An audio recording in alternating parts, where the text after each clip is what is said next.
कोई इस प्रकार से कार्यक्रम करने की अनुमति ना मिली। उत्तर प्रदेश के पूर्व मुख्यमंत्री रहते हुए नौटंकी करने गए थे। आज वो ये बतावें कि उस कांग्रेस की गोद में क्यों बैठे हुए हैं। मैं समझती हूँ कि ये सरकार हमेशा अन्याय करती आई है, गलत मुकदमे लगवाती आई है, तो नहीं चाहती है कि नेता को जेपी नारायण जी को भी सम्मान मिले। तो मैं समझती हूँ पूरी प्रक्रिया जो करी गई है सरकार द्वारा ये इसी मंशा से करी गई है। समाजवादी विचारक और सामाजिक न्याय के प्रबल प्रवक्ता लोकनायक जयप्रकाश नारायण की जयंती पर माल्यार्पण को लेकर बुधवार को लखनऊ में जमकर हंगामा हुआ।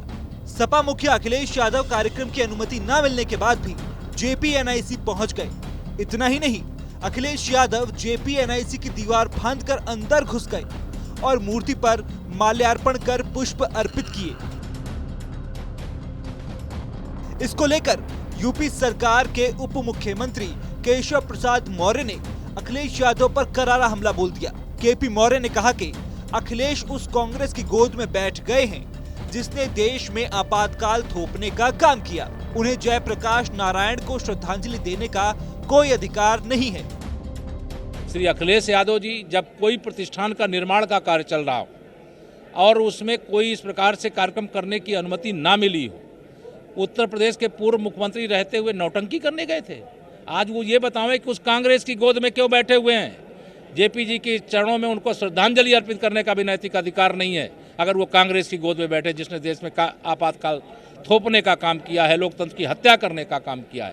तो श्री अखिलेश यादव जी, इतनी समझ होनी चाहिए, सरकार के मुखिया रहे हैं, कि अगर अनुमति मिलती तो जाते आराम से, नहीं मिली थी तो बढ़िया अपने कार्यालय में मनाते। लेकिन वो मनाने का अधिकार उनको नैतिक रूप से है ही नहीं, क्योंकि आपातकाल के खिलाफ लड़ाई लड़ने वाले की विचारधारा के विरुद्ध कांग्रेस की गोद में एक समाजवादी पार्टी और श्री अखिलेश यादव जी बैठ गए हैं, इसलिए उनको यह लड़ाई लड़ने का नैतिक अधिकार नहीं। श्री अखिलेश यादव जी सत्ता के बिना मतलब एकदम बेचैन हैं और वो प्रदेश की सत्ता उनके हाथ से चली गई है, देश की सत्ता उनके हाथ में आने वाली नहीं है। तो कुछ देर आप लोग दिखाते रहो, इसलिए इस तरह के नाटक करते हैं। वहीं केपी मौर्य के इस बयान पर सपा सांसद और अखिलेश यादव की पत्नी डिंपल यादव ने पलटवार किया है। डिंपल यादव ने कहा कि जब से अखिलेश यादव ने गठबंधन की बात की, तब से भाजपा वाले अपने आप को कमजोर महसूस कर रहे हैं। डिंपल यादव ने कहा कि इसलिए केशव प्रसाद मौर्य ने बयान दिया है। मैं समझती हूँ कि यह सरकार हमेशा अन्याय करती आई है, गलत मुकदमे लगवाती आई है लोगों पे, और मैं समझती हूँ कि आज की जो घटना है, जानबूझ के जो प्रतिकरण वाले हैं वो नहीं चाहते थे कि जेपी जो समाजवादी पार्टी, समाजवादी विचारधारा के जो बहुत ही मजबूत नेता रहे हैं और जो समाजवाद का स्तंभ रहे हैं एक तरीके से, वो नहीं चाहती है कि नेता को जेपी नारायण जी को भी सम्मान मिले। तो मैं समझती हूँ पूरी प्रक्रिया जो करी गई है सरकार द्वारा ये इसी मंशा से करी गई है। मैं समझती हूँ जब से अखिलेश जी ने अलायंस की बात करी है, और ये अलायंस इंडिया ब्लॉक अलायंस के साथ साथ जब से पिछड़ा, दलित और अल्पसंख्यक जो बहुत ही मजबूत अलायंस है इसकी बात करी है, तब से भाजपा वाले थोड़ा सा अपने आप को कमज़ोर महसूस कर रहे हैं, और इसी के चलते आदरणीय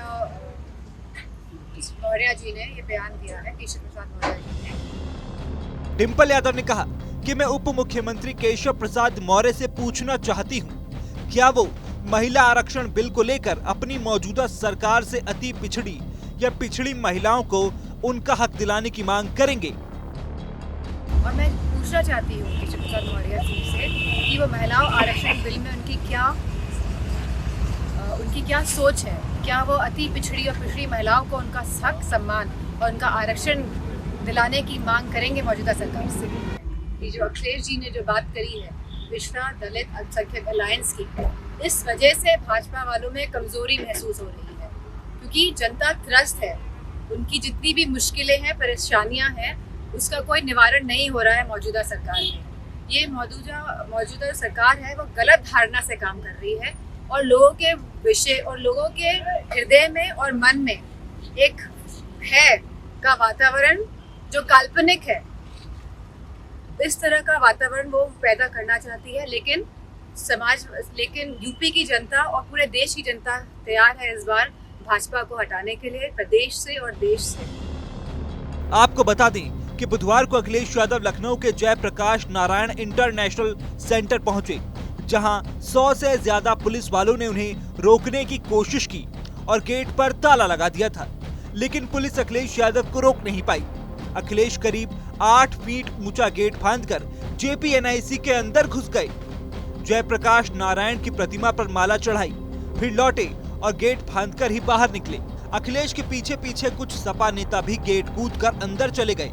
इस दौरान सपा नेताओं की पुलिस से भिड़ंत भी हुई। अखिलेश यादव को ऐसा इसलिए करना पड़ा क्योंकि लखनऊ विकास प्राधिकरण ने उन्हें JP की जयंती पर माल्यार्पण की अनुमति नहीं दी थी।